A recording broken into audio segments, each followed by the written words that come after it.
My third upload for today is regarding these ongoing issues that I'm discussing as a victim of crime. The main issue I'm going to discuss in this upload is the issue of sexual assault of women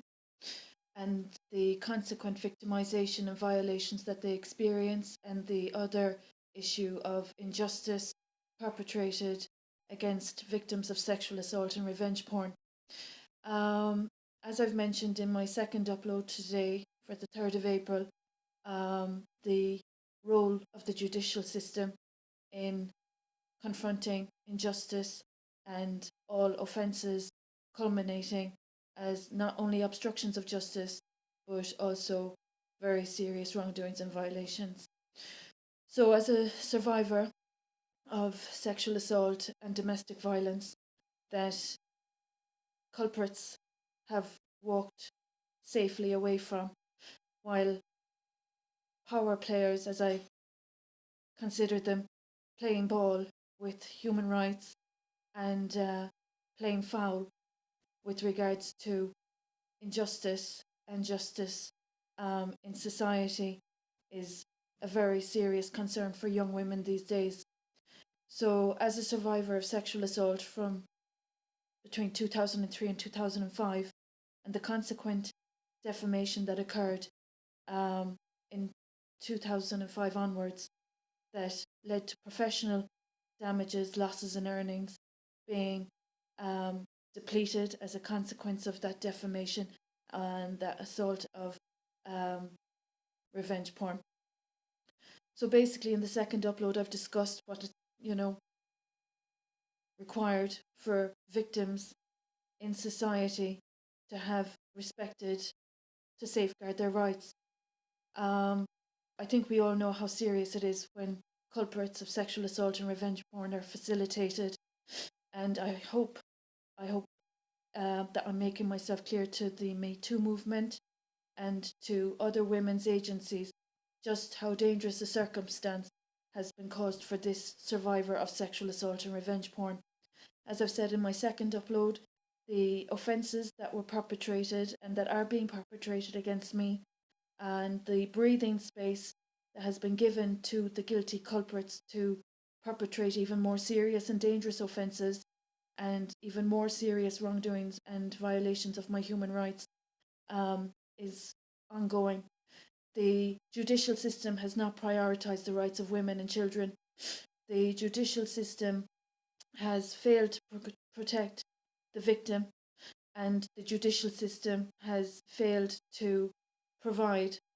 the rights of all citizens to be respected. So, this issue that I experienced over 10 years ago, as I've mentioned, has led to my journey of recovery and spiritual work and studies. The recent assault has not been a sexual assault, it has been a spiritual assault, and a community has collectively um, destroyed a light body and exploited a light body,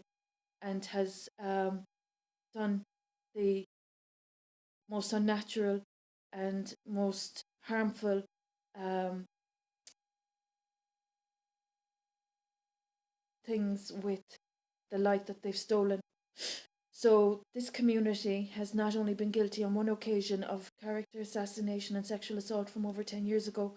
but also this issue that I'm discussing ongoing in Tralee, County Kerry, Ireland. So, this is what's happening for a victim and survivor of hate crime, crime, assault, etc., completely without supports and services, experiencing financial abuse and theft and exploitation, while the guilty culprits are being facilitated and financing the projects that display not only contradiction and hypocrisy, but very morose developments that aren't natural at all. The compensation that I am due has been withheld from me. Poverty has been imposed, and as a marital property owner, and as a qualified professional, and as a spiritual light worker, this community has caused the greatest and worst offence against human rights. The culprits are not only responsible for a vendetta of over a decade ago, but also this current vendetta. The judicial system, the justice system of the EU and this country have not in any way safeguarded the rights of victims and survivors, but have facilitated the guilty culprits and safeguarded the safety of the guilty culprits. So I hope that those people that have exploited my light body, damaged my health, stolen property, and damaged family, I hope that those power players that have abused my light power, my purpose, that have defamed my character, and that have damaged society with their agendas of injustice, I hope they're aware of the consequences for all other victims and survivors that have experienced similarly to me. So, those people that have so much owing to this individual that they have disrespected, I hope they understand the consequences for future generations and for not only future generations, but for society, the entirety of society, by being so deceitful and disrespectful of human rights. And as regards the individuals that perpetrated spiritual violence against me, I hope they're aware of the dangers of violating the spiritual light body and disrespecting the source of the light that they've stolen and damaged. So that's my third upload. That's the implication of spiritual violence and ancestral assault and the damage done to a royal angelic light being. So that's what's happening in 2020. And with regards to the medical incompetence and the damage done to my health and bodily integrity and injustice, I hope that those individuals that haven't any integrity understand the implications for future generations to come.